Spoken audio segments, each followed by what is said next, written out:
Punjabi radio USA ਸੁਣ ਰਹੇ ਸਾਰੇ ਹੀ ਮਾਣਯੋਗ ਅਤੇ ਸਤਿਕਾਰਤ ਸਰੋਤਿਆਂ ਨੂੰ ਪਿਆਰ ਸਤਿਕਾਰ ਸਹਿਤ ਨਿੱਘੀ ਜਿਹੀ ਸਤਿ ਸ੍ਰੀ ਅਕਾਲ। ਸਭ ਨੂੰ ਜੀਆਂ ਨੂੰ ਆਖਦੇ ਹਾਂ। ਸੋ ਤੇ ਪ੍ਰੋਗਰਾਮ ਦੇ ਵਿੱਚ ਆਪ ਸਭ ਦਾ ਨਿੱਘਾ ਸਵਾਗਤ ਹੈ। ਪ੍ਰੋਗਰਾਮ ਲੈ ਕੇ ਹਾਜ਼ਰ ਹੋ ਚੁੱਕੇ ਹਾਂ ਜੀ ਆਪਾਂ ਇਸ ਟਾਈਮ ਖਬਰ ਤੇ ਨਜ਼ਰ। ਅੱਜ 26 ਮਈ ਦਿਨ ਹੈਗਾ ਜੀ ਬੁੱਧਵਾਰ, ਤੇ ਮੇਰੇ ਨਾਲ ਜੁੜ ਚੁੱਕੇ ਨੇ ਮਿੰਟੂ ਗੁਰੂ ਸਰੀਆ ਜੀ ਮਲੋਟ ਸਟੂਡੀਓਜ਼ ਤੋਂ। ਮਿੰਟੂ ਜੀ ਜੀਆਂ ਨੂੰ ਸਵਾਗਤ ਹੈ, ਸਤਿ ਸ੍ਰੀ ਅਕਾਲ ਜੀ। ਸ਼ੁਕਰੀਆ ਜੀ, ਸਾਰਿਆਂ ਨੂੰ ਸਤਿ ਸ਼੍ਰੀ ਅਕਾਲ ਜੀ। ਸਾਡੇ ਅੱਜ ਦੇ ਪ੍ਰੋਗਰਾਮ ਖਬਰ ਤੇ ਨਜ਼ਰ ਉਸ ਨੂੰ ਸਪਾਂਸਰ ਕਰਦੇ ਨੇ ਖਾਲਸਾ ਇੰਸ਼ੋਰੈਂਸ ਏਜੰਸੀ ਵਾਲੇ, ਜਿਨ੍ਹਾਂ ਦੇ ਕੋਲੋਂ ਤੁਸੀਂ ਹਰ ਇੱਕ ਤਰੀਕੇ ਦੇ ਇੰਸ਼ੋਰੈਂਸ ਕਰਵਾ ਸਕਦੇ ਹੋ। ਇੰਸ਼ੋਰੈਂਸ ਬਾਰੇ ਪਤਾ ਕਰਨ ਲਈ ਕਾਲ ਕਰ ਸਕਦੇ ਹੋ ਨੰਬਰ 408 272 2500 4082722500। ਇਸ ਦੇ ਨਾਲ ਕ੍ਰਿਸ਼ਨ ਧਨੋਤਾ, ਯੂਬਾ ਸਰੀ, Baljinder Singh Nijjar Woodland, Sucha Singh Jaskaran Singh, Gurpartap Singh Fresno, Paramjit Kaur Rangi Vacaville, Jarnail Singh Lynnwood, Harjit Singh Surinder Kaur Aujla Daly City, GN tyre and lube ਵਾਲੇ, ਜਿਨ੍ਹਾਂ ਦੇ ਕੋਲੋਂ ਤੁਸੀਂ truck wash, oil change, air brake ਦਾ ਕੰਮ ਕਰਵਾ ਸਕਦੇ ਹੋ। ਨਵੇਂ ਪੁਰਾਣੇ ਟਾਇਰ ਵਾਜਿਬ ਕੀਮਤਾਂ ਤੇ ਖਰੀਦ ਸਕਦੇ ਹੋ। ਸੈਂਟਰ ਨੈਲਾ ਮੰਡੇਲਾ ਦੇ ਵਿੱਚ ਲੋਕੇਸ਼ਨ ਨੇ, ਕਾਲ ਕਰ ਸਕਦੇ ਹੋ ਨੇ ਮਸਹੋਤਾ 209 277 0113। West Coast truck driving school Fresno ਵਾਲੇ, ਜਿਹੜੇ ਕਿ ਤੁਹਾਨੂੰ ਟਰੱਕ ਦਾ ਲਾਇਸੈਂਸ ਵਧੀਆ ਸਿਖਲਾਈ ਦੇ ਕੇ ਘੱਟ ਸਮੇਂ ਦੇ ਵਿੱਚ ਲੈਣ ਸਹਾਇਤਾ ਕਰਦੇ ਨੇ। ਕਾਲ ਜੀਤ ਅਟਵਾਲ 559 374 45 41 ਦੇ ਉੱਤੇ। ਜੈਂਡਰ ਮੌਰਗੇਜ ਅਤੇ ਰੀਅਲ ਏਸਟੇਟ ਵਾਲੇ, ਘਰ ਖਰੀਦਣ ਵੇਚਣ ਦੀਆਂ ਸੇਵਾਵਾਂ ਦੇ ਨਾਲ ਨਾਲ home loans, commercial loans, agriculture loans ਦੇ ਲਈ ਤੁਸੀਂ ਇਹਨਾਂ ਦੇ ਨਾਲ ਸੰਪਰਕ ਕਰ ਸਕਦੇ ਹੋ। ਮੋਹਨ ਚੀਮਾ ਹੁਣਾਂ ਨੂੰ ਕਾਲ ਕਰੋ 559 905 2575 ਦੇ ਉੱਤੇ। ਨਾਲ ਹੀ ਟੇਰਕੀਆਣਾ ਇਮੀਗ੍ਰੇਸ਼ਨ ਲਾ ਫਰਮ, ਇਮੀਗ੍ਰੇਸ਼ਨ ਦਾ ਹੋਵੇ ਕਿਸੇ ਵੀ ਤਰੀਕੇ ਦਾ ਕੰਮ, ਇਮੀਗ੍ਰੇਸ਼ਨ ਦੇ ਅਟਾਰਨੀ ਜੇ ਟੇਰਕੀਆਣਾ ਹੁਣਾਂ ਦੇ ਨਾਲ ਸੰਪਰਕ ਕਰ ਸਕਦੇ ਹੋ। ਨੰਬਰ 415 909 0503 4159090503 ਦੇ ਉੱਤੇ। ਅਤੇ ਖਬਰਾਂ ਦੇ ਸਿਲਸਿਲੇ ਦੀ ਸ਼ੁਰੂਆਤ ਕਰਦੇ, ਪਰ ਉਸ ਤੋਂ ਪਹਿਲਾਂ ਇੱਕ ਸਾਡੇ ਇੱਥੇ ਲੋਕਲ ਬ੍ਰੇਕਿੰਗ ਨਿਊਜ਼ ਜਿਹੜੀ ਆ ਰਹੀ ਆ। ਸੈਨ ਹੋਜ਼ੇ ਦੇ ਵਿੱਚ ਇੱਥੇ ਇੱਕ ਜਿਹੜਾ VTA ਕਰਕੇ ਆ, ਜਿਹੜੇ ਇੱਥੇ ਦੇ ਲੋਕ ਰਹਿੰਦੇ ਨੇ ਉਹ ਜਾਣਦੇ ਨੇ, ਜਿਹੜਾ ਵੈਲੀ ਟਰਾਂਸਪੋਰਟ ਅਥਾਰਟੀ ਆ, ਉੱਥੇ ਹੁਣੇ ਕੁਝ ਸਮਾਂ ਪਹਿਲਾਂ ਜਿਹੜੀ ਆ ਮਾਸ ਸ਼ੂਟਿੰਗ ਹੋਈ ਹੈ, ਜਿਸ ਦੇ ਵਿੱਚ ਕਈ ਜਾਣਿਆਂ ਦੇ ਮਾਰੇ ਜਾਣ ਦੀ ਖਬਰ ਆ। ਇਹ ਇਸ ਲਈ ਦੱਸ ਰਹੇ ਹਾਂ ਵੀ ਪੰਜਾਬੀ ਕਮਿਊਨਿਟੀ ਦੇ ਬਹੁਤ ਜ਼ਿਆਦਾ ਲੋਕ ਉੱਥੇ ਜਿਹੜੇ ਉਹ ਕੰਮ ਕਰਦੇ। ਉਮੀਦ ਕਰਦੇ ਹਾਂ ਵੀ ਸਾਰੇ ਠੀਕ ਹੋਣ, ਪਰ ਜਿਹੜੀਆਂ ਮਿਲ ਰਹੀਆਂ ਹੁਣ ਤੱਕ ਸੂਚਨਾਵਾਂ ਦੇ ਤਹਿਤ 3 ਤੋਂ 8 ਜਾਣਿਆਂ ਦੇ ਮਾਰੇ ਜਾਣ ਦੀ ਜਿਹੜੀ ਖਬਰ ਆ। ਸਸਪੈਕਟ ਜਿਸ ਨੇ ਗੋਲੀਆਂ ਚਲਾਈਆਂ, ਪੁਲਿਸ ਨੇ ਉਸ ਨੂੰ ਕਾਬੂ ਕਰਕੇ ਉਸ ਨੂੰ ਵੀ ਜਿਹੜਾ ਆਈ ਥਿੰਕ ਉਸ ਦੀ ਵੀ ਮੌਤ ਜਿਹੜੀ ਉਹ ਹੋ ਚੁੱਕੀ ਹੈ। ਸੋ ਬਹੁਤ ਹੀ ਮੰਦਭਾਗੀ ਖਬਰ ਜਿਹੜੀ ਆ ਤੜਕੇ ਅੱਜ ਜਿਹੜੀ ਆ ਹੁਣ ਤੋਂ ਕੁਝ ਸਮਾਂ ਪਹਿਲਾਂ ਜਿਹੜੀ ਇੱਥੇ ਆਈ ਆ। ਸੋ ਇਹ ਅਸੀਂ ਆਪਣੇ ਸਰੋਤਿਆਂ ਨੂੰ ਜਿਹੜਾ ਅਮਰੀਕਾ ਦੇ ਖਬਰਾਂ ਦਾ ਬੁਲੇਟਿਨ ਇਸ ਪ੍ਰੋਗਰਾਮ ਤੋਂ ਬਾਅਦ ਦੇ ਵਿੱਚ ਕਰਾਂਗੇ, ਉਸ ਦੇ ਵਿੱਚ ਆਪਾਂ ਅਪਡੇਟ ਆਪਣੇ ਸਰੋਤਿਆਂ ਨੂੰ ਇਸ ਦੇ ਬਾਰੇ ਹੋਰ ਜਾਣਕਾਰੀ ਜਿਹੜੀ ਉਹ ਦੇਵਾਂਗੇ। ਇਹ ਜਿਹੜੀ ਰਾਈਟ ਨਾ ਹੁਣੇ ਬ੍ਰੇਕਿੰਗ ਨਿਊਜ਼ ਜਿਹੜੀ ਆਪਾਂ ਨੂੰ ਮਿਲ ਰਹੀ ਹੈਗੀ ਆ। ਅਤੇ ਮਾਫੀ ਚਾਹੁੰਦੇ ਹਾਂ ਮਿੰਟੂ ਜੀ, ਪਰ ਹੁਣ ਜਿਹੜੀਆਂ ਆਪਾਂ ਪੰਜਾਬ ਭਾਰਤ ਦੀਆਂ ਖਬਰਾਂ ਦੇ ਵੱਲ ਨੂੰ ਵੀ ਜਿਹੜਾ ਆ ਉਹ ਹੁਣ ਨਜ਼ਰ ਮਾਰਦੇ ਜਿਹੜੇ ਉਸ ਦੇ ਵੱਲ ਵੱਧਦੇ ਆ। ਕਰੋਨਾ ਕਾਲ ਦੇ ਵਿੱਚ ਜਿਹੜਾ ਇਹ ਕਲੇਸ਼ ਚੱਲ ਰਿਹਾ ਆ, ਡਾਕਟਰਾਂ ਨੇ ਰਾਮਦੇਵ ਨੂੰ 1000 ਕਰੋੜ ਰੁਪਈਏ ਦਾ ਨੋਟਿਸ ਭੇਜਿਆ ਹੈਗਾ। ਹਾਂਜੀ, ਦੇਖੋ ਇਹ ਰਫੜ ਹੁਣ ਬਹੁਤ ਜ਼ਿਆਦਾ ਵੱਧ ਗਿਆ। ਵੈਸੇ ਤੇ ਤੁਹਾਨੂੰ ਪਤਾ ਹੀ ਆ ਕਿ ਕਿਸ ਤਰ੍ਹਾਂ ਇੱਕ ਟੈਲੀਵਿਜ਼ਨ ਡਿਬੇਟ ਦੇ ਵਿੱਚ ਜੋ ਕੁਛ ਵਾਪਰਿਆ ਸੀਗਾ, ਉਸ ਤੋਂ ਬਾਅਦ ਇੱਕ ਵੀਡੀਓ ਹੋਰ ਆ ਗਈ ਇਹਦੀ। ਇੱਕ ਤੇ ਉਹ ਜਿਹੜਾ ਸਾਰਾ ਪ੍ਰਕਰਣ ਵਾਪਰਿਆ ਸੀਗਾ ਉਹਦੀ ਆਪਾਂ ਚਰਚਾ ਵੀ ਕੀਤੀ ਸੀ। ਉਸ ਤੋਂ ਬਾਅਦ ਇੱਕ ਵੀਡੀਓ ਹੋਰ ਆ ਗਈ ਜਿਹਦੇ ਵਿੱਚ ਰਾਮਦੇਵ ਬਹੁਤ ਬੁਰੀ ਤਰ੍ਹਾਂ ਡਾਕਟਰਾਂ ਦਾ ਮਜ਼ਾਕ ਉਡਾ ਰਿਹਾ ਹੈ, ਮਤਲਬ ਕਿ ਟਰ ਟਰ ਟਰ ਟਰ ਟਾਕ ਟਰ ਏਦਾਂ ਕਹਿੰਦਾ ਹੈ। ਫਿਰ ਅਗਲੀ ਲਾਈਨ ਦੇ ਵਿੱਚ ਉਹ ਕਹਿੰਦਾ ਕਿ 1000 ਡਾਕਟਰ ਦੀ ਦੋਵੇਂ ਡੋਜ਼ ਲਵਾਉਣ ਤੋਂ ਬਾਅਦ ਮੌਤ ਹੋ ਗਈ ਹੈ। ਤੇ ਇੱਕ ਹੋਰ ਵੀਡੀਓ ਦੇ ਵਿੱਚ ਤੇ ਉਹ ਇਹ ਸੰਖਿਆ 10,000 ਦੱਸ ਰਿਹਾ ਕਿ ਜਿਨ੍ਹਾਂ ਨੇ ਡੋਜ਼ ਲੈ ਲਈ ਆ, ਮਤਲਬ ਕਿ ਜਿਨ੍ਹਾਂ ਨੇ ਵੈਕਸੀਨ ਲੈ ਲਈ ਆ, ਤਾਂ ਉਹ ਡਾਕਟਰਾਂ ਦੀ ਮਰਨ ਵਾਲੀ ਤਾਦਾਦ ਜਿਹੜੀ ਹੈ ਉਹ ਹੈਗੀ ਆ 10,000। ਔਰ ਇਸ ਤੋਂ ਇਲਾਵਾ ਜੇ ਆਪਾਂ ਦੇਖੀਏ ਤਾਂ ਨਾਲ ਉਹ ਕਹਿੰਦੇ ਲੱਖਾਂ ਲੋਕ ਮਰ ਗਏ ਆ, ਮਤਲਬ ਕਹਿਣ ਦਾ ਕਿ 10,000 ਡਾਕਟਰ ਤੇ ਲੱਖਾਂ ਲੋਕ ਮਰ ਗਏ ਆ ਇਸ ਵੈਕਸੀਨ ਕਰਕੇ। ਤਾਂ ਹੁਣ ਉਹਨਾਂ ਨੇ ਉੱਤਰਾਖੰਡ ਦੇ ਖਾਸ ਤੌਰ ਤੇ ਜਿਹੜੇ IM ਦੇ ਅਹੁਦੇਦਾਰ ਆ, ਉਹਨਾਂ ਨੇ ਕਹਿੰਦੇ ਕਿ 1000 ਕਰੋੜ ਦਾ ਭੇਜਿਆ ਨੋਟਿਸ, ਤੇ ਨਾਲ ਕਿਹਾ ਕਿ ਸਾਨੂੰ ਦੱਸ ਵੀ ਤੇਰੇ ਕੋਲ ਕੀ ਅੰਕੜਾ ਕਿੰਨੇ ਡਾਕਟਰ 10,000 ਡਾਕਟਰ ਹੈ ਜਿਹੜੇ ਉਹ ਮਰ ਗਏ ਆ। ਇਹ ਕਲੇਮ ਤੂੰ ਕਿਸ ਐਵੀਡੈਂਸ ਦੇ ਆਧਾਰ ਤੇ ਕਰ ਰਿਹਾ, ਕੀ ਤੇਰੇ ਕੋਲ ਫੈਕਟ ਨੇ, ਉਹ ਸਾਰੀਆਂ ਚੀਜ਼ਾਂ ਦੱਸ। ਤਾਂ ਹੁਣ ਪੈ ਗਿਆ ਪੇਚਾ, ਜਿੱਦਾਂ ਕਮਰ ਗਰੇਵਾਲ ਕਹਿੰਦਾ ਸੀ ਪੇਚਾ ਪੈ ਗਿਆ ਸੈਂਟਰ ਨਾਲ, ਤੇ ਇੱਥੇ ਤੇ ਹੁਣ ਜਿੱਦਾਂ ਕਹਿ ਲਓ ਪੇਚਾ ਪੈ ਗਿਆ ਫੈਂਟਰ ਨਾਲ। ਫੈਂਟਰ ਬਾਬਾ ਵੀ ਬੜੇ ਮਾਰਦਾ। ਇਹ ਕਹਿੰਦਾ ਕਿ ਦੇਖੋ ਗੱਲ ਹੋਈ ਕਿ ਤੇਰੀ गिरफ्तारी बाबा मांग रहे हैं। वो कहता किसी के बाप में दम नहीं है, मेरी गिरफ्तारी कर लवे कोई, इन्हों का बाप भी नहीं कर सकता, किसी का बाप भी नहीं कर सकता। ਹੁਣ ਲੋਕੀ ਕਾਰਟੂਨ ਬਣਾ ਕੇ ਕਹਿ ਰਹੇ ਆ ਕਿ ਹਾਂ ਬਾਬਾ ਤੈਨੂੰ ਕੋਈ ਨਹੀਂ ਗ੍ਰਿਫਤਾਰ ਕਰ ਸਕਦਾ ਕਿਉਂਕਿ ਤੁਹਾਡਾ ਬਾਪ ਉੱਤੇ ਬੈਠਾ ਸ਼ਾਇਦ। ਸੋ ਕਹਿਣ ਦਾ ਭਾਵ ਇਹ ਆ ਕਿ ਡਾਕਟਰਾਂ ਨਾਲ ਇਸ ਝਗੜੇ ਨੂੰ ਰਾਮਦੇਵ ਹੇਠਲੇ ਪੱਧਰ ਤੇ ਲੈ ਗਿਆ। ਵੈਸੇ ਤੇ ਇਹਦੇ ਬਹੁਤ ਸਾਰੇ ਬਿਆਨਾਤ ਆ ਜਿਹੜੇ ਹੇਠਲੇ ਪੱਧਰ ਤੇ ਆ, ਹੇਠਲੇ ਤੋਂ ਵੀ ਹੇਠਲੇ ਪੱਧਰ ਤੇ ਆ, ਪਰ ਕਹਿ ਲਈਏ ਕਿ ਇੱਥੇ ਊਤਾਂ ਦੀ ਸਰਦਾਰੀ ਆ, ਊਤ ਜਿਹੜੇ ਸਰਦਾਰੀਆਂ ਕਰਦੇ ਆ। ਸੋ ਇਹ ਊਤ ਟਾਈਪ ਦੇ ਬਿਆਨ ਜਿਹੜੇ ਆ ਦਿੱਤੇ ਆ। ਪਰ ਹੁਣ ਮਸਲਾ ਇਹ ਆ ਕਿ ਇੰਨੀ ਜ਼ਿਆਦਾ ਕਰਾ ਕੇ ਰਾਮਦੇਵ ਬਾਰੇ ਨਰਿੰਦਰ ਮੋਦੀ ਨੂੰ ਪੱਤਰ ਲਿਖਿਆ ਗਿਆ, ਮੇਰੇ ਖਿਆਲ ਦੇ ਨਾਲ ਹੋਰ ਵੀ ਕਿਸੇ ਨੂੰ ਪੱਤਰ ਲਿਖਿਆ ਗਿਆ, ਪਰ ਨਰਿੰਦਰ ਮੋਦੀ ਦਾ ਤਾਂ ਪਤਾ ਹੀ ਆ ਆਪਾਂ ਨੂੰ ਕਿ ਉਹ ਪ੍ਰਧਾਨ ਮੰਤਰੀ ਆ ਤੇ ਬੜੇ ਧੜੱਲੇਦਾਰ ਗਿਣੇ ਜਾਂਦੇ ਆ। ਤੇ ਕੋਵਿਡ ਦੇ ਵਿੱਚ ਉਹਨਾਂ ਨੇ ਜਿਸ ਤਰ੍ਹਾਂ ਜਿਹੜੇ ਕੋਰੋਨਾ ਵਾਰੀਅਰ ਆ ਉਹਨਾਂ ਦੀ ਸ਼ਲਾਘਾ ਕੀਤੀ ਆ, ਉਹਨਾਂ ਤੋਂ ਉਮੀਦ ਕਰ ਸਕਦੇ ਆ ਤਾਂ ਪੱਤਰ ਉਹਨਾਂ ਨੂੰ ਲਿਖਿਆ। ਪਰ ਮੇਰਾ ਸਵਾਲ ਇਹ ਆ ਕਿ ਜੇ ਮੰਨ ਲਓ ਨਰਿੰਦਰ ਮੋਦੀ ਕੁਛ ਨਹੀਂ ਕਰਦਾ ਫਿਰ ਡਾਕਟਰ ਕੀ ਕਰਨਗੇ? ਤਾਂ ਮੇਰੇ ਖਿਆਲ ਦੇ ਨਾਲ ਡਾਕਟਰਾਂ ਨੂੰ ਫਿਰ ਇੱਕ ਤਰ੍ਹਾਂ ਨਾਲ ਦਮ ਦਿਖਾਉਣਾ ਚਾਹੀਦਾ, ਕਿਉਂਕਿ ਤੇ ਕੋਰੋਨਲ ਕਹਿੰਦਾ ਕਿ ਇਲਾਜ ਕਰਦੀ ਆ। ਤੈਨੂੰ ਕਹੋ ਕਿ ਭਾਈ ਸਰਕਾਰਾਂ ਜਿਹੜੀਆਂ ਹੈ ਜਿਹੜੀ ICMR ਦੀ ਲਿਸਟ ਦੇ ਵਿੱਚ ਨਹੀਂ, ਉਹਦੇ ਨਾਲ ਹੀ ਇਲਾਜ ਕਰ ਲੈਣਾ। ਅਸੀਂ ਤਾਂ ਕੋਈ ਦਵਾਈ ਦਿੰਦੇ ਹੀ ਨਹੀਂ, ਮਰੀਜ਼ ਨੂੰ ਪਤਾ ਲੱਗ ਜਾਏਗਾ, 2 ਦਿਨਾਂ 'ਚ ਪਤਾ ਲੱਗ ਜਾਏਗਾ ਕਿ ਕਿੱਥੇ ਕਿਹੜੇ ਭਾਅ ਤੁੱਲਦੀ ਆ। ਦੂਜੀ ਗੱਲ ਇਹ ਆ ਕਿ ਫਰਜ਼ ਕਰੋ ਨਰਿੰਦਰ ਮੋਦੀ ਗੱਲ ਨਹੀਂ ਸੁਣਦਾ ਤਾਂ ਡਾਕਟਰ ਕੀ ਕਰਨਗੇ? ਤੇ ਜੇ ਡਾਕਟਰ ਚੁੱਪ ਕਰਕੇ ਹੁਣ ਬਹਿ ਜਾਂਦੇ ਆ ਫਿਰ ਗਾਂ ਆਪਦੀ ਕਰਨੀ ਦੇ ਜ਼ਿੰਮੇਵਾਰ ਆਪ ਹੋਣਗੇ। ਕਿਉਂ? ਕਿਉਂਕਿ ਇਹ ਉਹੀ ਡਾਕਟਰ ਆ ਜਿਨ੍ਹਾਂ ਨੇ ਕਫੀਲ ਦਾ ਸਾਥ ਨਹੀਂ ਸੀ ਦਿੱਤਾ। ਕਫੀਲ ਦਾ ਸਾਥ ਦਿੱਤਾ ਹੁੰਦਾ ਡਾਕਟਰ ਕਫੀਲ ਦੇ ਨਾਲ ਇੰਨਾ ਧੱਕਾ ਕੀਤਾ ਇਹਨਾਂ ਨੇ। ਪਹਿਲਾਂ ਉਹਨੂੰ ਹੀਰੋ ਦੱਸਿਆ ਗਿਆ ਮੀਡੀਆ ਨੇ, ਜਦੋਂ ਉਦੋਂ ਸਾਰੇ ਕਹਿੰਦੇ ਸੀ ਕਿ ਵਾਹ ਵਾਹ ਵਾ ਯਾਰ ਇਹੋ ਜਿਹਾ ਡਾਕਟਰ ਹਰੇਕ ਥਾਂ ਹੋਣਾ ਚਾਹੀਦਾ। ਫਿਰ ਬਾਅਦ ਦੇ ਵਿੱਚ ਦੇਖ ਲਓ ਉਹਦੇ ਨਾਲ ਕੀ ਕੀਤਾ, ਉਹਨੇ ਸੇਵਾ ਨਹੀਂ ਛੱਡੀ, ਫਿਰ ਉਹਨੂੰ ਅੰਦਰ ਸੁੱਟਿਆ ਗਿਆ, ਜਦ ਕਿ ਕੋਰਟ ਵੀ ਮੰਨੀ ਕਿ ਇਹਦੇ ਨਾਲ ਧੱਕਾ ਹੋਇਆ। ਖੈਰ ਚਲੋ ਉਹ ਚੀਜ਼ਾਂ ਹੁਣ ਬਾਅਦ ਦੀ ਗੱਲ ਆ। ਜੇ ਡਾਕਟਰ ਹੁਣ ਵੀ ਪਿਛਾਂ ਹਟ ਜਾਂਦੇ ਆ ਤਾਂ ਮੇਰੇ ਖਿਆਲ ਦੇ ਨਾਲ ਫਿਰ ਇਹ ਰਾਮਦੇਵ ਹਟੇਗਾ ਨਹੀਂ, ਫਿਰ ਤੇ ਇਹ ਇਹਨਾਂ ਦੇ ਪੈਰ ਨਿਕਲੋ, ਇਹਨੇ ਬਾਜ ਕੋਈ ਨਹੀਂ ਆਉਣਾ। ਬਾਕੀ ਜੇ ਆਪਾਂ ਹੋਰ ਕੁਛ ਚੰਦ ਖਬਰਾਂ ਲੈ ਲਈਏ, ਉਹਦੇ ਵਿੱਚ ਕੁਛ ਤੇ ਸਟੱਡੀਆਂ ਜਿਹੜੀਆਂ ਮਹੱਤਵਪੂਰਨ ਆਈਆਂ। ਤੇ ਵੈਸੇ ਇੱਕ ਨਿਊਯਾਰਕ ਟਾਈਮਜ਼ ਦੇ ਵਿੱਚ ਵੀ ਸਟੱਡੀ ਮੇਰੇ ਖਿਆਲ ਦੇ ਨਾਲ ਛਾਇਆ ਹੋਈ ਹੈ, ਜਿਹਦੇ ਵਿੱਚ ਦੱਸਿਆ ਗਿਆ ਕਿ ਭਾਰਤ ਦੇ ਵਿੱਚ ਜਿਹੜੇ ਮਤਲਬ ਕਿ ਜਿਸ ਤਰ੍ਹਾਂ ਦੇ ਸਾਰੇ ਦ੍ਰਿਸ਼ਟਾਂਤ ਨੇ ਅੰਕੜਿਆਂ ਦੇ, ਉਹਦੇ ਆਧਾਰ ਤੇ ਉਹਨਾਂ ਨੇ ਜਿਹੜੀ ਗਿਣਤੀ ਕੀਤੀ ਹੈ ਕਿ ਭਾਰਤ ਦੇ ਵਿੱਚ 42 ਲੱਖ ਲੋਕਾਂ ਦੀ ਮੌਤ ਹੋ ਸਕਦੀ ਹੈ। ਮਤਲਬ ਕਿ ਅੰਦੇਸ਼ਾ ਕਿ 70 ਕਰੋੜ ਤੋਂ ਜ਼ਿਆਦਾ ਲੋਕ ਜਿਹੜੇ ਆ ਉਹ ਪੋਜ਼ਿਟਿਵ ਹੋ ਸਕਦੇ ਆ। ਮਤਲਬ ਕਿ ਜਿਸ ਤਰ੍ਹਾਂ ਦੇ ਸੰਕੇਤ ਨੇ, ਜਿਸ ਤਰ੍ਹਾਂ ਦੀ ਇੱਥੇ ਮਤਲਬ ਕਿ ਫੈਲਾਅ ਦੀ ਦਰ ਆ, ਲਾਗ ਦੀ ਦਰ ਆ, ਜਿਸ ਤਰ੍ਹਾਂ ਦੇ ਅੰਕੜੇ ਨਿਕਲ ਕੇ ਆ ਰਹੇ ਆ, ਉਹ ਸਾਰੀ ਉਹਨਾਂ ਨੇ ਜਿਹੜੀ ਗਿਣਤੀ ਕੀਤੀ ਉਹਦੇ ਆਧਾਰ ਤੇ ਉਹ ਗੱਲ ਕਹਿ ਰਹੇ ਨੇ। ਹੁਣ ਕਿੰਨਾ ਸੱਚ ਆ, ਕਿੰਨਾ ਪੱਕ ਆ, ਕਿੰਨਾ ਕੱਚ ਆ, ਉਹ ਤੇ ਉਹੀਓ ਜਾਣਦੇ ਆ। ਪਰ ਹੋਰ ਵੀ ਕੁਝ ਸਟੱਡੀਆਂ ਅੱਜ ਚਰਚਾ ਦਾ ਵਿਸ਼ਾ ਰਹੀਆਂ ਨੇ, ਜਿਵੇਂ Washington university school of medicine, ਉਹਨਾਂ ਦੀ ਇੱਕ ਸਟੱਡੀ ਜਿਹੜੀ ਆ ਉਹ ਇੰਡੀਆ ਦੇ ਵਿੱਚ ਬਹੁਤ ਉਮੀਦ ਲੈ ਕੇ ਆਈ ਆ ਕਿ ਜਿਹੜੇ COVID-19 ਦੇ ਮਤਲਬ ਕਿ ਪੋਜ਼ਿਟਿਵ ਮਰੀਜ਼ ਨੇ, ਜਿਨ੍ਹਾਂ ਦੇ ਵਿੱਚ ਐਂਟੀਬਾਡੀ ਆ ਜਾਂਦੀ ਆ, ਮਤਲਬ ਕਿ ਜਿਨ੍ਹਾਂ ਦੀ ਇੱਕ ਸਰੀਰਕ ਸਮਰੱਥਾ ਇਸ ਤਰ੍ਹਾਂ ਦੀ ਬਣ ਜਾਂਦੀ ਆ ਵਾਇਰਸ ਦੇ ਖਿਲਾਫ, ਉਹ ਐਂਟੀਬਾਡੀ ਤਾਂ ਉਮਰ ਰਹਿੰਦੀ ਆ। ਇਹ ਵੱਡੀ ਸਟੱਡੀ ਆ, ਸਮਝਣ ਦੀ ਥੋੜ੍ਹੀ ਜਿਹੀ ਜ਼ਰੂਰਤ ਆ ਕਿ ਉਹ ਐਂਟੀਬਾਡੀ ਕਮਜ਼ੋਰ ਹੋ ਜਾਂਦੀ ਹੈ ਵਿੱਚ ਕਿਤੇ, ਪਰ ਫਿਰ ਉਹ ਆਪਣੇ ਆਪ ਨੂੰ ਰਿਕਵਰ ਕਰਕੇ ਤਾਕਤਵਰ ਕਰ ਲੈਂਦੀ ਹੈ। ਮੈਂ ਨਹੀਂ ਕਹਿ ਰਿਹਾ, Washington university school of medicine ਕਹਿ ਰਿਹਾ।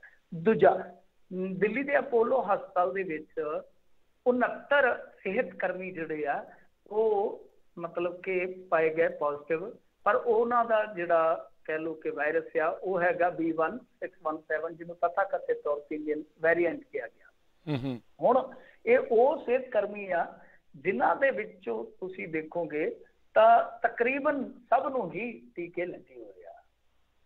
69 ਨੇ, 69 ਚੋਂ 48 ਨੂੰ ਇਹ ਕਹਿ ਲਓ ਕਿ ਕਰੋਨਾ ਹੋਇਆ, ਜਿਹੜੇ 69 ਪੇਸ਼ੈਂਟ ਨੇ, ਪਰ ਉਹਨਾਂ ਦਾ ਵੇਰੀਐਂਟ ਜਿਹੜਾ ਹੈ ਉਹ B1617 ਕਹਿ ਦਿੰਦੇ ਜਿਹਨੂੰ ਆਪਾਂ।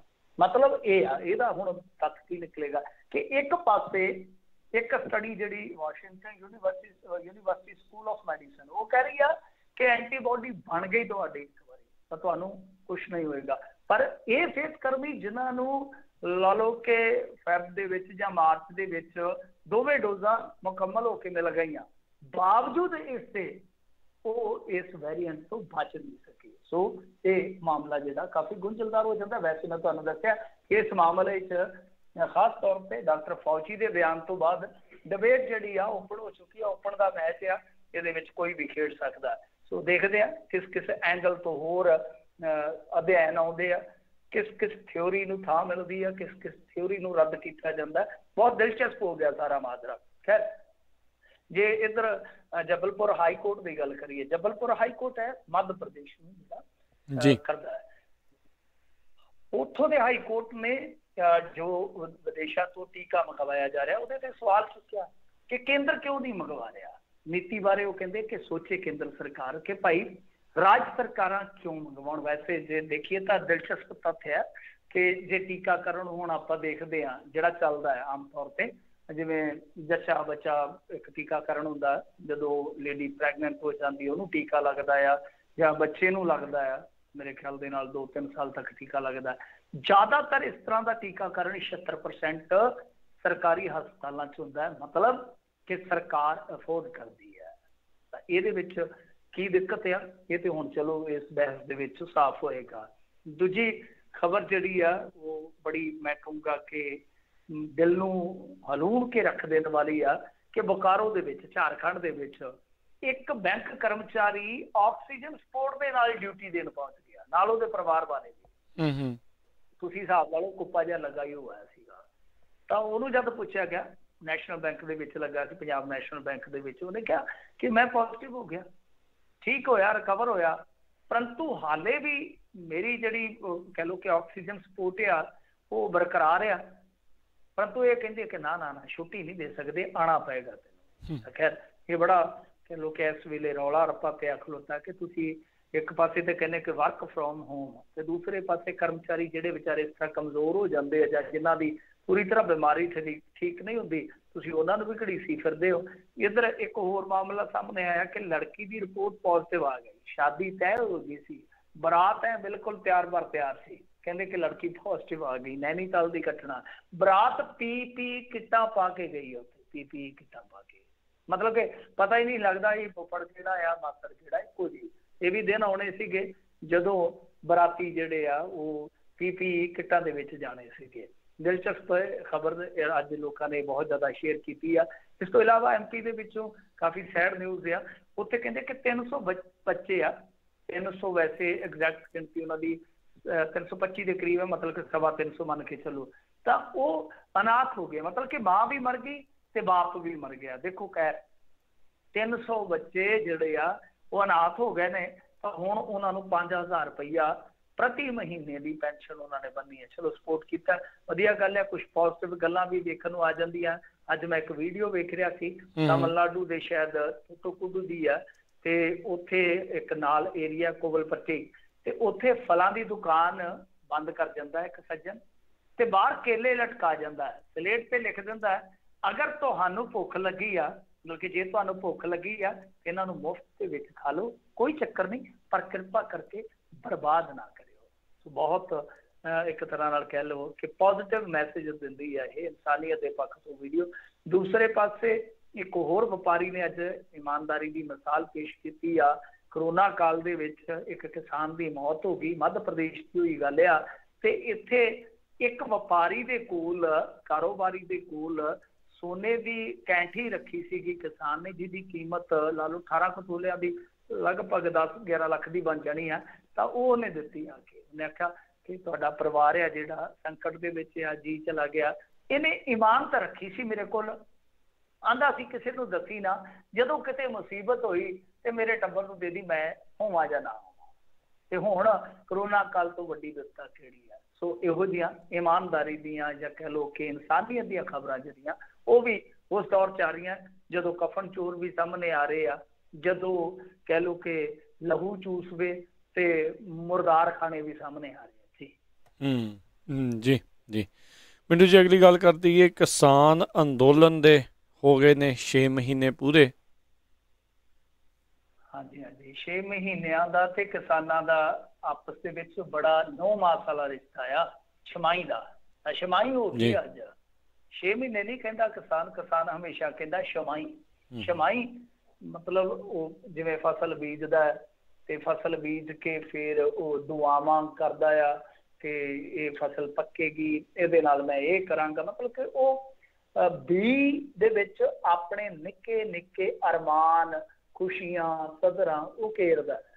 ਉਸ ਤੋਂ ਬਾਅਦ 6 ਮਹੀਨਿਆਂ ਬਾਅਦ ਉਹ ਸੁਪਨੇ ਜਵਾਨ ਹੋ ਕੇ ਜਦੋਂ ਉਹਦਾ ਸਾਥ ਦਿੰਦੇ ਆ, ਉਹਦੀਆਂ ਹਸਰਤਾਂ ਪੂਰੀਆਂ ਕਰਦੇ ਆ, ਤਾਂ ਫਿਰ ਉਹਦਾ ਖੁਦਾ ਹੀ ਜਾਣਦਾ, ਮੌਲਾ ਹੀ ਜਾਣਦਾ ਕਿੰਨਾ ਖੁਸ਼ ਹੁੰਦਾ ਹੈ, ਵਾਹਿਗੁਰੂ ਦਾ ਕਿੰਨਾ ਉਹ ਸ਼ੁਕਰੀਆ ਕਰਦਾ, ਸ਼ੁਕਰਾਨਾ ਕਰਦਾ। ਤੇ ਜੇ ਕਿਤੇ ਅਨਫੋਰਚੂਨੇਟਲੀ ਕੋਈ ਵਿਪਤਾ ਪੈ ਜਾਵੇ, ਫਿਰ ਤੁਸੀਂ ਸਮਝ ਹੀ ਸਕਦੇ ਹੋ ਕਿ ਸੁੱਤੀ ਅੱਖ ਦਾ ਸੁਪਨਾ ਟੁੱਟ ਜਾਵੇ, ਦੁੱਖ ਹੁੰਦਾ। ਉੱਠ ਕੇ ਮਾਂ ਨੂੰ ਵੀ ਕਈ ਵਾਰ ਕਹੀਦਾ ਕਿ ਸੁਪਨਾ ਪੂਰਾ ਹੋ ਲੈਣ ਦਿੰਦੀ, ਤੇ ਜੇ ਜਾਗਦੀ ਅੱਖ ਦਾ ਸੁਪਨਾ ਟੁੱਟ ਜਾਵੇ ਤਾਂ ਫਿਰ ਤੁਸੀਂ ਸਮਝ ਹੀ ਸਕਦੇ। ਖੈਰ ਛਮਾਈ ਪੂਰੀ ਹੋ ਗਈ ਆ।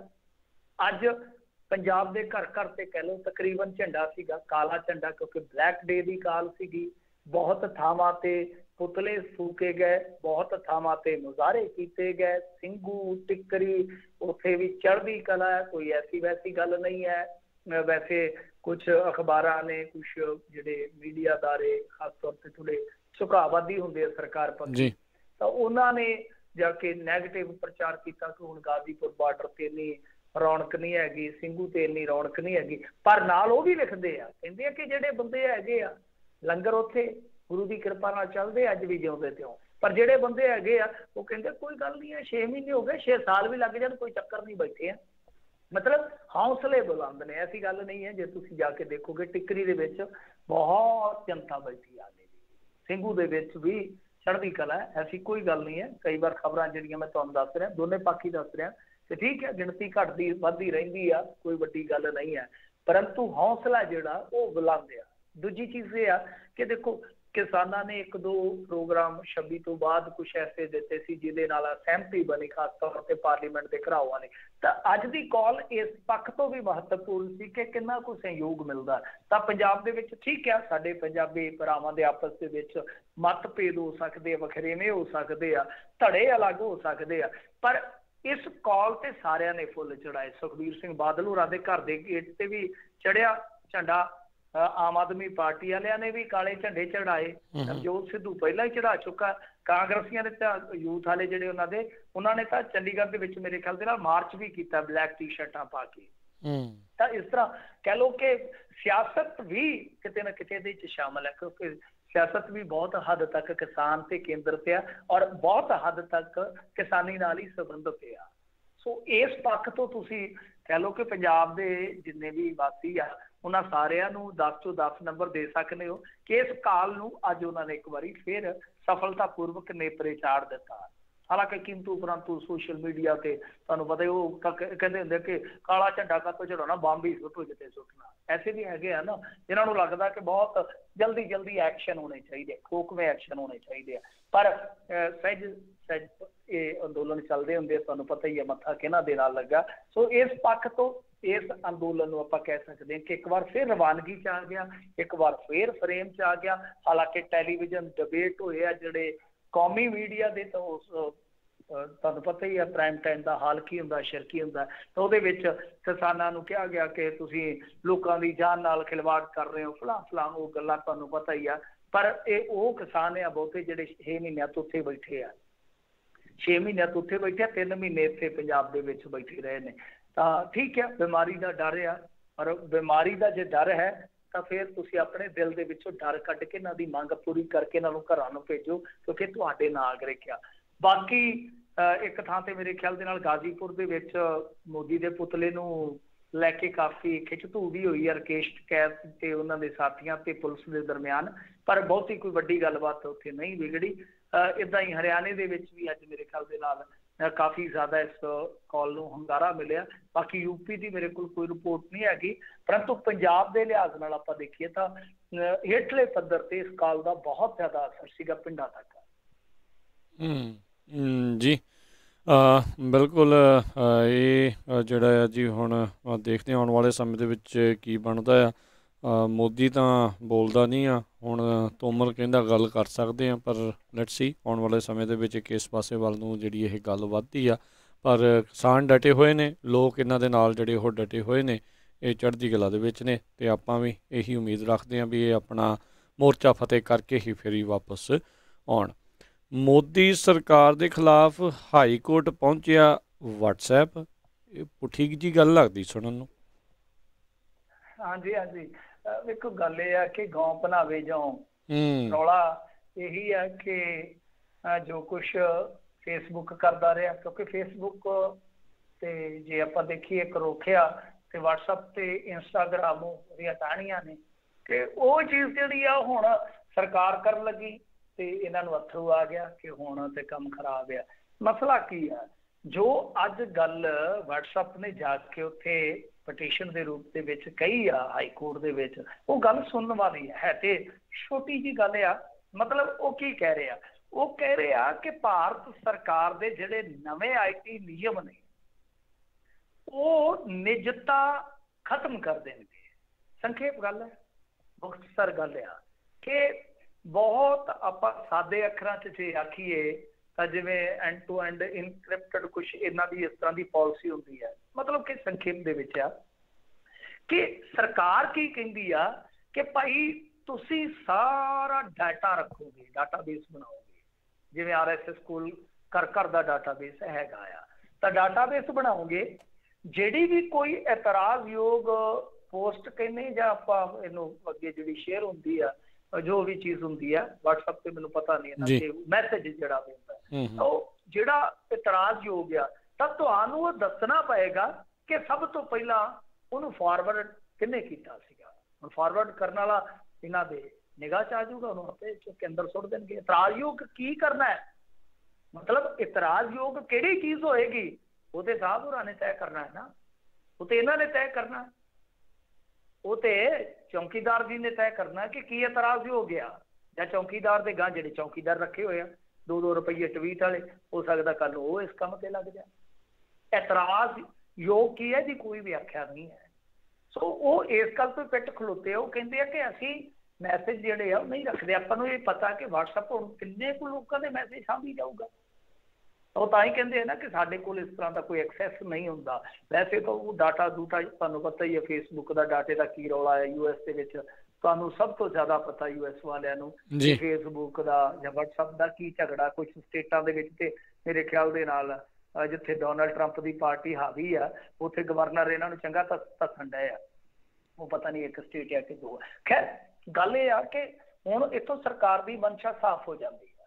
WhatsApp ਜਿਹੜੀ ਉੱਥੇ ਜਾ ਕੇ ਕਹਾਣੀ ਕਹਿ ਰਹੀ ਆ, ਉਹਦੇ ਵਿੱਚ ਸਰਕਾਰ ਇਹ ਚਾਹੁੰਦੀ ਆ ਕਿ ਤੁਸੀਂ ਇੱਕ ਮੈਕੈਨਿਜ਼ਮ ਇੱਥੇ ਇੰਡੀਆ 'ਚ ਸੈੱਟ ਕਰ ਦਿਓ। ਨੋਡਲ ਅਧਿਕਾਰੀ ਹੋਣਾ ਚਾਹੀਦਾ, ਤੁਹਾਡਾ ਗ੍ਰੇਵੈਂਸ ਆਫਿਸਰ ਹੋਣਾ ਚਾਹੀਦਾ, ਤੁਹਾਡਾ ਇੱਕ ਕੰਪਲਾਇੰਟ ਆਫਿਸਰ ਹੋਣਾ ਚਾਹੀਦਾ, ਤੁਹਾਡਾ ਇਸ ਤਰ੍ਹਾਂ ਦਾ ਮੈਕੈਨਿਜ਼ਮ ਹੋਣਾ ਚਾਹੀਦਾ ਕਿ ਜਿਹੜੀ ਸ਼ਿਕਾਇਤ ਆ ਗਈ ਤੁਸੀਂ 24 ਘੰਟਿਆਂ ਦੇ ਅੰਦਰ ਅੰਦਰ ਨਿਬੇੜ ਦਿਓ ਤੇ ਸਾਨੂੰ ਜਾਣਕਾਰੀ ਸ਼ੇਅਰ ਕਰ ਦਿਓ। ਤਾਂ ਇਸ ਚੀਜ਼ ਦਾ ਰੌਲਾ ਹੈ। ਉਧਰ ਜਿਹੜੀ ਇਹਨਾਂ ਦੀ ਪ੍ਰਾਈਵੇਟ ਪਾਲਿਸੀ ਹੈ, ਉਹ ਮੇਰੇ ਖਿਆਲ ਦੇ ਨਾਲ ਨੋਟੀਫਿਕੇਸ਼ਨ ਸਾਡੇ ਅੱਗੇ ਨੂੰ ਵੀ ਆਈ ਜਾਂਦੇ, ਸ਼ਾਇਦ ਉਹ ਜਲਦੀ ਬੰਦ ਕਰ ਸਕਦੇ ਆ, ਕੁਛ ਸਰਵਿਸ ਨੂੰ ਲਿਮਿਟਡ ਕਰ ਸਕਦੇ ਆ। ਤਾਂ ਇੱਕ ਪਾਸੇ ਤਾਂ ਸਰਕਾਰ ਗਈ ਹੋਈ ਆ WhatsApp ਦੇ ਖਿਲਾਫ ਹਾਈ ਕੋਰਟ ਦੇ ਵਿੱਚ, ਹੁਣ ਇੱਕ ਪਾਸੇ ਸਰਕਾਰ ਦੇ ਖਿਲਾਫ WhatsApp ਵੀ ਚਲਾ ਗਿਆ।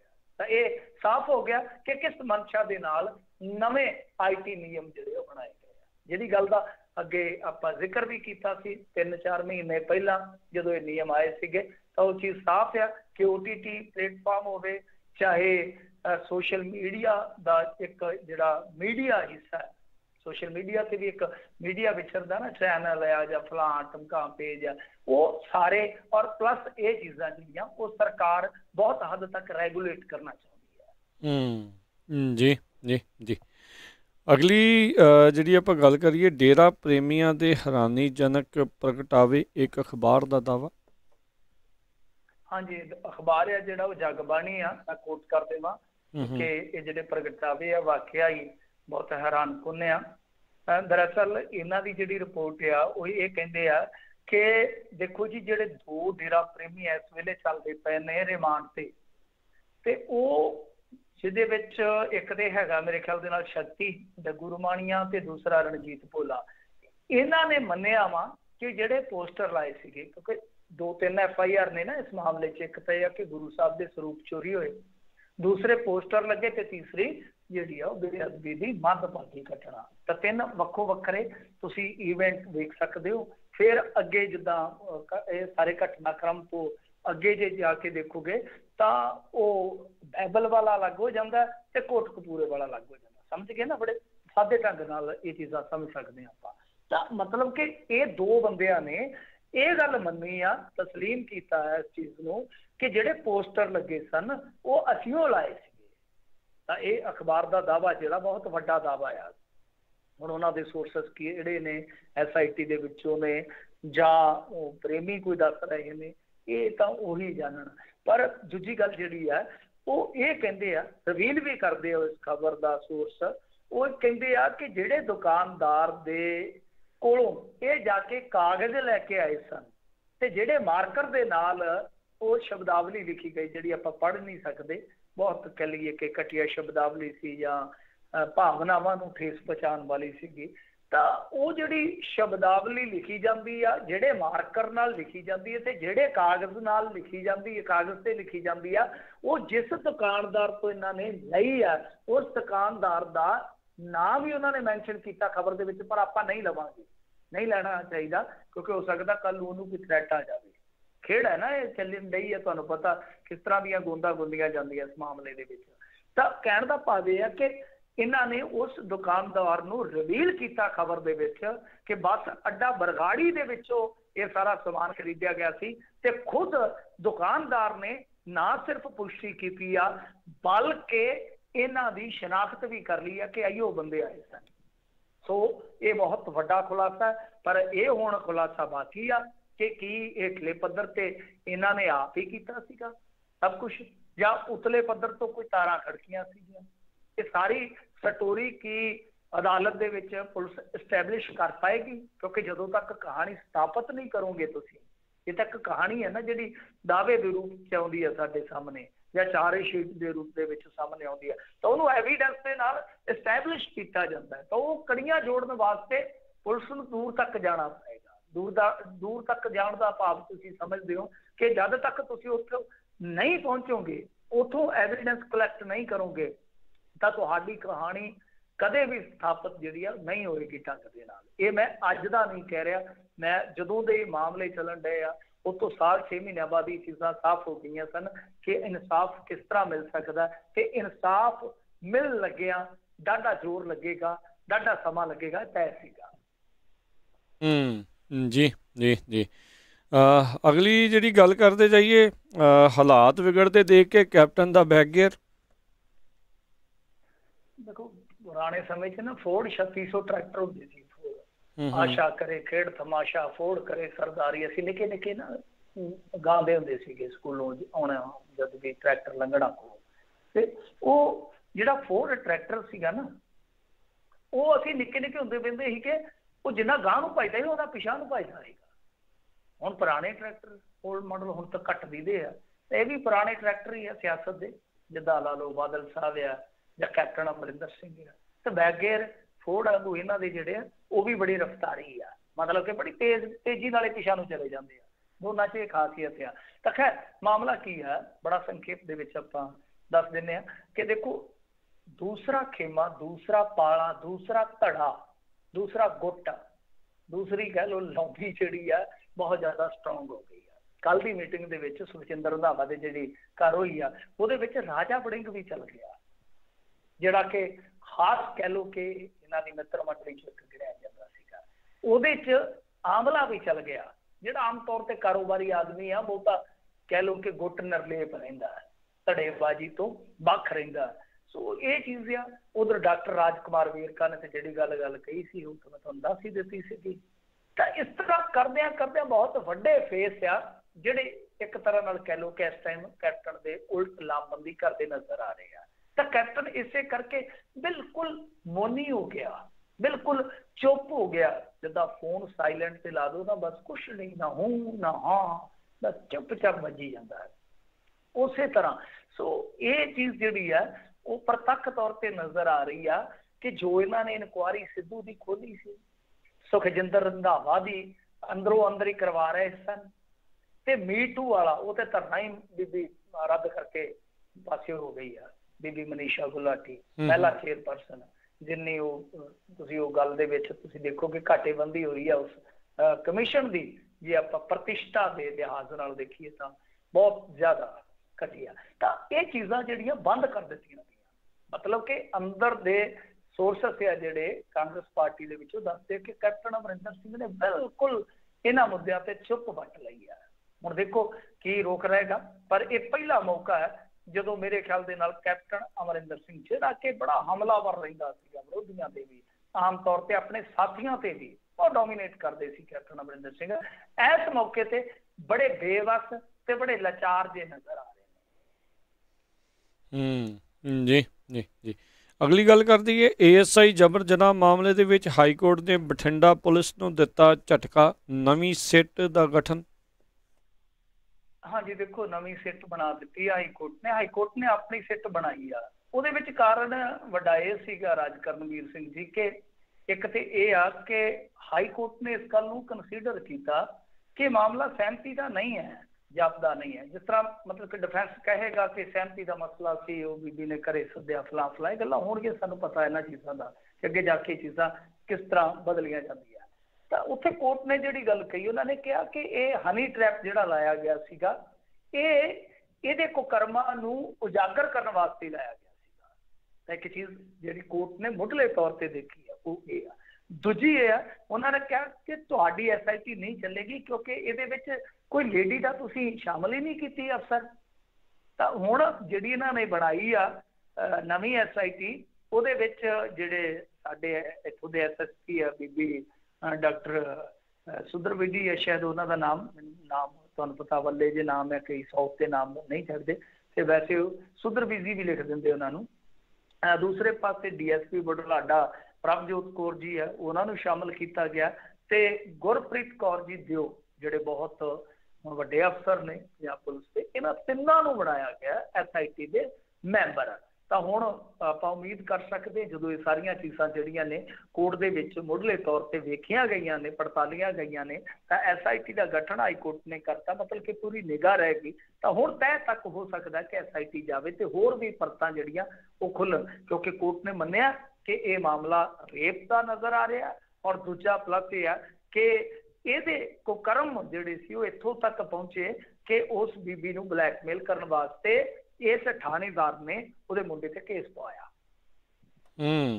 ਜੀ ਜੀ ਜੀ ਜੀ, ਤੇ ਬਹੁਤ ਬਹੁਤ ਆਪਾਂ ਧੰਨਵਾਦ ਕਰਦੇ ਹਾਂ ਮਿੰਟੂ ਜੀ ਤੁਹਾਡਾ, ਤੁਸੀਂ ਸਾਡੇ ਨਾਲ ਜੁੜੇ, ਇਹਨਾਂ ਖਬਰਾਂ ਬਾਰੇ ਤੁਸੀਂ ਜਾਣਕਾਰੀ ਦਿੱਤੀਆਂ। ਮਿਲਦੇ ਹਾਂ ਜੀ ਅਗਲੀ ਵਾਰ, ਮਿਹਰਬਾਨੀ, ਧੰਨਵਾਦ, ਸਤਿ ਸ਼੍ਰੀ ਅਕਾਲ ਜੀ।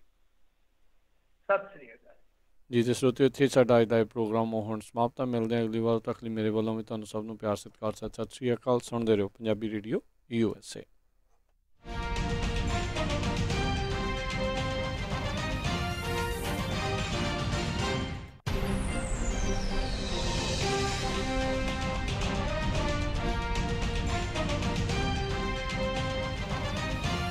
ਤੁਸੀਂ ਸੁਣ ਰਹੇ ਹੋ Punjabi radio USA KCVR 1570 AM Stockton Modesto.